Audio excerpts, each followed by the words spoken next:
শিক্ষার্থীদের উপর হামলা জড়িত সকল সন্ত্রাসীকে, যারা ছাত্রলীগের ছিলেন, অবিলম্বে চিহ্নিত করে স্থায়ী বহিষ্কার সহ কঠোর একাডেমিক ও প্রশাসনিক ব্যবস্থা গ্রহণ করতে হবে।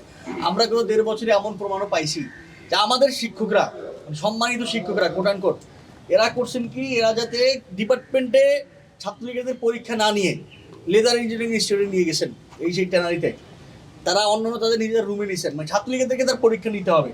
আমরা দেখি ছাত্রলীগের নেত্রী সে এইখানে পরীক্ষা দিয়ে সনদ নিয়ে হারবার্ডে চলে গেছে। তার মানে এরা আমাদের বিশ্ববিদ্যালয় প্রশাসন করছেন এবং তারা এই ক্যাম্পাসে আওয়ামী লীগকে পুনর্বাসন করছেন।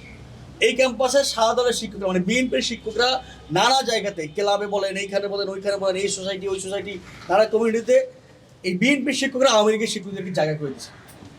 আপনারা খোঁজ নেন যে কে গোলাম রাব্বানীকে এশিয়াটিক সোসাইটিতে ঢুকেছে। গোলাম রাব্বানীর সাবেক প্রক্টর, আওয়ামী লীগের নির্দয় ঢুকেছে, এখন কলা অনুষদের যে ডিন ডক্টর সিদ্দিকুর রহমান খান, বিএনপির টিচার, সাধারণ টিচার, সে নিয়ে এশিয়াটিক সোসাইটিতে গোলাম রাব্বানীকে ঢুকেছে। আপনারা এগুলো খোঁজ না, আপনারা সাংবাদিক ভাইয়েরা আছেন, বোনেরা আছেন। আমাদের দ্বিতীয় দাবি, জুলাই গণহত্যার পক্ষে অবস্থান নেওয়া ও সহিংসতাকে ন্যায্যতা দেওয়া, শিক্ষকদের বিরুদ্ধে নিরপেক্ষ তদন্ত কমিটি গঠন করে দৃষ্টান্তমূলক একাডেমিক ব্যবস্থা গ্রহণ করতে হবে। আমরা দেখলাম যে এখনো বলতেছেন যে 30 জন না 31 জনের বিরুদ্ধে চার্জ গঠন হয়েছে, এটা করতেছেন, আপনি 1.5 বছর করছেন। 1.5 বছর এই বিশ্ববিদ্যালয় প্রশাসনের চেয়ারটা কাকড়ে দেওয়া থেকে আপনি করছেন কি? আপনি তো অভ্যুত্থানের পরে এসেছেন, অভ্যুত্থানের মাধ্যমে আপনি এই ভিসি হয়েছেন, এই প্রক্টর হয়েছেন, এই প্রভিস হয়েছেন, আপনি জীবনে হইতে পারতেন না। আজীবন আওয়ামী লীগের নির্দয় টিচারদের গোলামি করা লাগতো আপনার বিশ্ববিদ্যালয়ে। তা আপনি সেটা পেয়ে আপনি অভ্যুত্থানের পক্ষে করে কাজ করলেন, আপনার হওয়ার দরকারটা ছিল। দাবি 3, টিসি ও সমগ্র ক্যাম্পাসে চিহ্নিত অপরাধী, বহিরাগত সন্ত্রাসী ও হামলাকারীদের পরিবেশ সম্পূর্ণরূপে নিষিদ্ধ করতে হবে। আমরা গতকালকে দেখেছি, শুধু গতকাল কি না, আমরা বিশ্ববিদ্যালয় ক্যাম্পাসে দেখতেছি যে নানা রকমের নামে বেনাম, এই সোসাইটি ওই সোসাইটি, এইটা ওইটা, বিভিন্ন নামে বেনামে এরা এসে ক্যাম্পাসে জায়গা দখল করতেছে। শিক্ষার্থীদের নিরাপত্তা নিশ্চিত করতে দৃশ্যমান নিরাপত্তা জোরদার, নজরদারি বৃদ্ধি এবং ভবিষ্যতে এ ধরনের ঘটনার পুনরাবৃত্তি রোধে কার্যকর নীতিমালা প্রণয়ন করতে হবে। এই ক্যাম্পাসে যেটা আপনাদের মনে আছে, নভেম্বরের 13 তারিখে একটা সকাল শাটডাউন না লকডাউন দিয়েছিল আওয়ামী লীগ, তার আগের রাতে কিন্তু এই ক্যাম্পাসে এটিসিতে ককটেল ফুটছে। আপনারা সেটা আপনাদের মনে আছে, আপনারা সাংবাদিক বন্ধুরা তখন ছিলেন, আমরাও তখন ছিলাম।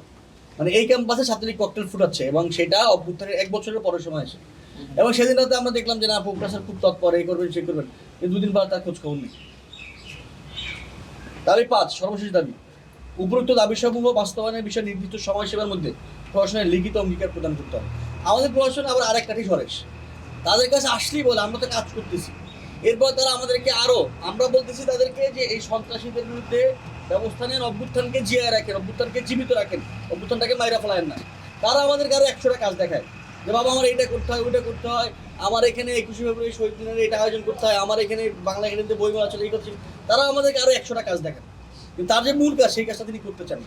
এটা স্পষ্ট সমঝোতা, নেগোসিয়েশন, নিজেদের চেয়ার আঁকড়ে ধরে রাখা, যে বিএনপির সঙ্গে ক্ষমতা এসছে এদের চেয়ার চলে যাবে, এজন্য তারা এগুলো করতেছে, বিএনপি টিচারদের সঙ্গে সমঝোতা করে। এগুলো বিশ্ববিদ্যালয় ক্যাম্পাসে চলবে না। এগুলো আমরা দেখতেছি, সহ্য করবো, এরকম গোলাম রাব্বানী, ডক্টর আমজাদরা বিশ্ববিদ্যালয় দীর্ঘদিন